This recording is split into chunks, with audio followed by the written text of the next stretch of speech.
اب وہ نظریں اٹھا کر مجھے دیکھتی ہوئی بولی، سیٹھ جی قسمت وہاں لے گئی، گھر میں کوئی مرد نہیں تھا، ایک بیمار ماں اور بچے کی ذمہ داری تھی، کہیں اور کام نہیں ملا تو نہ چاہتے ہوئے بھی مجبوراً یہ راستہ اختیار کرنا پڑا۔ کچھ عرصے تک نائکا نے ناچ گانا سکھایا اور پھر دھندے پر بٹھا دیا۔ وہ مجھے مجرا کرانے کے روزانہ 200 روپے دیتی تھی اور ساتھ میں تماش بینوں کا بچا کھچا کھانا جو میں گھر لا کے اپنی ماں کو کھلاتی ہوں اور خود بھی کھاتی ہوں۔ برقعے میں آتی جاتی ہوں جس سے محلے میں کسی کو پتہ نہیں چلتا اور ایک بھرم قائم ہے۔ گمنام لڑکیاں معاشی حالات کے ہاتھوں مجبور ہو کر ان کوٹھوں پر ناچنے پر مجبور ہیں۔ آپ لوگوں کو کیا پتہ وہ کتنی مجبور ہو کر یہ قدم اٹھاتی ہیں۔ کوئی لڑکی اپنی خوشی سے یوں سب کے سامنے اپنا جسم اپنی عزت نیلام نہیں کرتی۔ جو لڑکیاں ایک بار اس دلدل میں گر پڑتی ہیں پھر وہ دھنستی ہی چلی جاتی ہیں اور پھر اس میں ہمیشہ کے لیے ڈوب جاتی ہیں۔ یہ سب کچھ بتاتے ہوئے افشاں کے لہجے میں بے بسی اور بے چارگی تھی، جیسے وہ کسی ناکردہ گناہوں میں پھنسی ہو، اس کی سزا کاٹ رہی ہو۔ میں کچھ دیر اس کے چہرے کو دیکھتا رہا، پھر پرس سے چند نوٹ نکالے اور اس کے ہاتھ میں تھماتے ہوئے بولا، کل اپنی ماں کی تدفین کروا لینا اور بچے کے لیے کچھ خوراک اور گھر کے لیے راشن پانی لے لینا۔ وہ اتنے سارے نوٹ ایک ساتھ دیکھ کر حیران ہو گئی۔ کیا ہوا؟ میں نے اس کو یوں چپ دیکھتے ہوئے پوچھا۔ سیٹھ جی مجھے ان روپوں کے بدلے کیا کرنا ہوگا؟ وہ ڈرتے ڈرتے پوچھ رہی تھی، شاید یہ سوچ رہی تھی کہ ان نوٹوں کے بدلے سیٹھ پتہ نہیں کب تک اس کا جسم نوچے گا، کب تک اس کو سیٹھ کی رکھیل بن کر رہنا پڑے گا۔ اس کی بات سن کر مجھے اپنے آپ سے اتنی نفرت ہوئی، میں خواہش کرنے لگا کہ زمین پھٹ جائے اور میں اس میں سما جاؤں۔ مجھے احساس ہوا کہ میں ذلت اور اپنے کردار کی پستی کی آخری حد کو چھو رہا ہوں۔ میں اس معاشرہ میں ایک تنہا اور بے سہارا لڑکی کی مدد کر رہا تھا، مگر وہ اس کو بھی ایک ڈیل کے طور پر سمجھ رہی تھی۔ شاید جہاں سے میں اٹھ کر آیا تھا وہاں پر جانے والے لوگوں سے بغیر کسی وجہ کے مدد کی توقع نہیں کی جاتی۔ میں نے لرزتی آواز میں جواب دیا، تمہیں کچھ نہیں کرنا پڑے گا اور تم اب کوٹھے پر مجرا کرنے نہیں جاؤ گی، اب اپنے گھر میں رہو گی۔ ہر مہینے تمہیں منی آرڈر مل جایا کرے گا، اس لیے تم گھر میں ہی رہو گی۔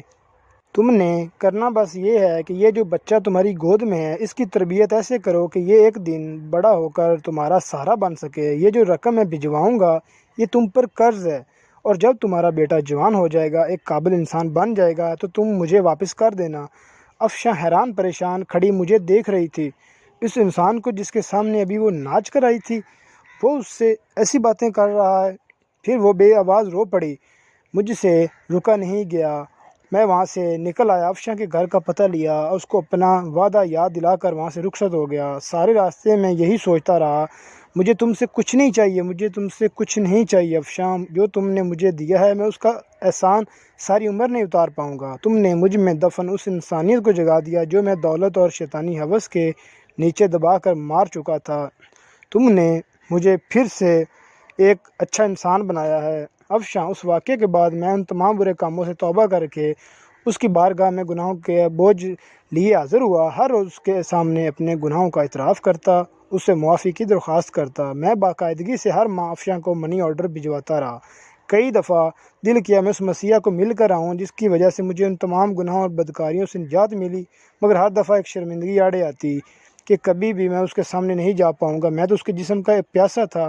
اور پھر وقت گزرتا چلا گیا، دن مہینوں میں بدلنے لگے اور مہینے سالوں میں تبدیل ہوتے گئے، مگر میں افشاں کو بھولا نہیں تھا۔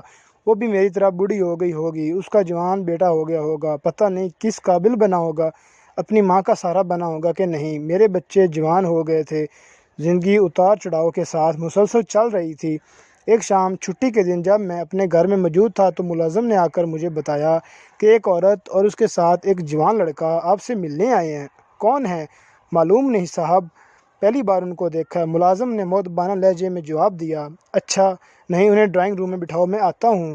کون ہو سکتا ہے؟ یہی سوچتے ہوئے ڈرائنگ روم کی طرف بڑھا۔ ایک عورت پر نور چہرہ کے ساتھ سفید بڑی چادر میں خود کو چھپائے ہوئے تھی، ہاتھ میں ایک پرانی سی ڈائری لیے کھڑی تھی اور اس کے ساتھ اچھے کپڑوں میں ملبوس ایک بڑا ہینڈسم نوجوان کھڑا تھا۔ اس لڑکے کو میں جانتا تھا، وہ ہمارے علاقے کا نیا ڈی ایس پی احمد تھا۔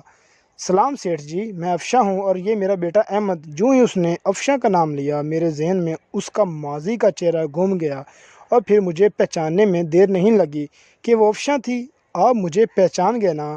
میں نے سر ہلاتے ہوئے ہاں میں جواب دیا اور ان کو بیٹھنے کا اشارہ کیا۔ افشاں پھر اپنے بیٹے سے مخاطب ہو کر بولی، احمد بیٹا، یہی ہیں میرے مسیحا جن کی بدولت تمہاری ماں گندگی کی دلدل میں گرتے گرتے نکلی، اور یہی ہیں جو تمہاری پڑھائی کا تمہیں یہاں اس مقام تک لانے کا ذریعہ ہیں۔ میں ان کو جانتا ہوں امی جان، ان کا شمار علاقے کے معزز ترین افراد میں ہوتا ہے، مگر میں یہ نہیں جانتا کہ مجھے یہاں پر پہنچانے کے لیے یہ مسیحا بنے۔ سیٹھ صاحب، جس طرح آپ بے کس، بے سہارا اور بے کس لوگوں کی زندگی مسیحا بن کر آئے، اس کا احسان ہم کبھی نہیں بھولیں گے۔ احمد بڑے مشکور نظروں سے دیکھتا ہوا بڑی عاجزی سے بول رہا تھا، ایسے کہہ کر آپ لوگ مجھے شرمندہ مت کریں۔ میں نے افشاں کی طرف دیکھتے ہوئے کہا۔ آج اس کو پکارتے ہوئے بے اختیار میرے منہ سے افشاں بہن نکل گیا۔ میں خود حیران تھا، مگر یہ سچ تھا۔ افشاں صوفے پر بیٹھی تھی اور اٹھی اور آگے بڑھ کر پرانی سی ڈائری مجھے تھماتے ہوئے کہنے لگی، سیٹھ جی، اس میں وہ تمام حساب درج ہے، میری ماں کی تدفین سے لے کر آپ کی آخری منی آرڈر تک۔ میں نے ایک ایک پائی کا حساب رکھا ہے، آپ کے دیے ہوئے پیسوں کا امانت کے طور پر استعمال کیا، اپنے بیٹے کو ایک قابل انسان بنایا۔ آپ نے مجھے 22 سال پہلے کہا تھا کہ یہ قرض ہے اور تب یہ واپس کرنا جب تمہارا بیٹا اچھا اور قابل انسان بن جائے۔ کچھ لمحے خاموش رہنے کے بعد افشاں پھر سے بولی، سیٹھ جی، آج وہ وقت آ گیا ہے۔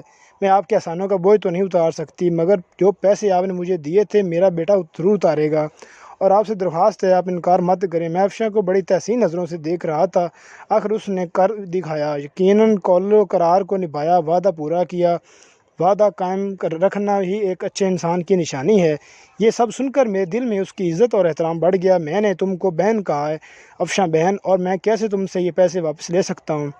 مجھے یوں شرمندہ مت کرو۔ میرے رکے رکے الفاظ میں پیسے نہ لینے کی معذرت چھپی تھی، مگر وہ بازید تھی۔ مجھے اس کے سامنے ہار ماننا پڑی، اور پھر اس کو وہ تمام پیسے جو میں اس کو منی آرڈر کے ساتھ بھیجتا تھا اس کو واپس لینے کی حامی بھرنی پڑی۔ پھر وہ دونوں مجھے اپنے نئے گھر کا پتہ دے کر اور آنے کی تاکید کر کے وہاں سے چلے گئے۔ ارم، میں نے تمہیں کسی سے ملوانا ہے، میرے ساتھ چلو گی؟ شام کو میں نے اپنی بیگم سے کہا۔ کیوں نہیں چلوں گی، مگر کون ہے اور کس سلسلے میں ملنا ہے؟ بیگم نے سوالوں کی بوچھاڑ کر دی، کیونکہ وہ حیران تھی۔ میں نے روبی بیٹی کے لیے ایک لڑکا پسند کیا ہے، تم مل لو، اگر تم کو پسند آ جائے تو پھر اس کے بعد روبی سے بات کر لینا۔ میں نے مختصر لفظوں میں اسے وجہ بتائی۔ اگلے دن میں اور میری بیگم ارم ناز افشاں کے گھر میں تھے۔ ارم کو بھی احمد بہت پسند آیا۔ ہم نے پھر افشاں سے احمد اور روبی کے رشتے کی بات کی۔ افشاں کو بھلا یہ کیسے نامنظور ہو سکتا تھا؟ وہ تو اس بات کو لے کر بہت خوش تھی، وہ پھولے سے نہیں سما رہی تھی، اور یوں میری بیٹی کا رشتہ افشاں کے بیٹے احمد سے طے ہو گیا۔ وہ تعلق جو ایک طوائف اور تماش بین جیسے گندے رشتے سے شروع ہوا تھا، اس کا اختتام ایک نہایت مہذب رشتے کی شکل میں ہوا۔ یہ سچ ہے کہ ہر انسان کو قدرت سدھرنے کا موقع ضرور دیتی ہے، کبھی گندگی کے ڈھیر سے اس کو ایسا سبق سکھا دیتی ہے، اور کبھی دو بھٹکے ہوئے لوگوں کو راہ راست پر بھی لے آتی ہے، لوگوں کو ملا کر سیدھی راہ پر لے آتی ہے، اور انسان ساری زندگی اس کے مطابق زندگی گزارنے کو فخر محسوس کرتا ہے۔ کبھی وہ طوائف اور میں تماش بین تھا، مگر آج وہ میری منہ بولی بہن اور اس کا بیٹا میری بیٹی کا شوہر ہے، اور مجھے ان دونوں رشتوں پر فخر ہے۔ تو دوستو، اگر آپ کو ہماری ویڈیو پسند آئی ہو تو پلیز چینل کو سبسکرائب کر دیں اور بیل آئیکن کو پریس کر دیں۔ انشاءاللہ ہم نیکسٹ ویڈیو میں مزید اپنی ویڈیو کوالٹی کو امپروو کریں گے۔ دوستو، پلیز اپنی قیمتی رائے کمنٹس میں ضرور دیجیے گا۔ Thank you so much for watching my channel.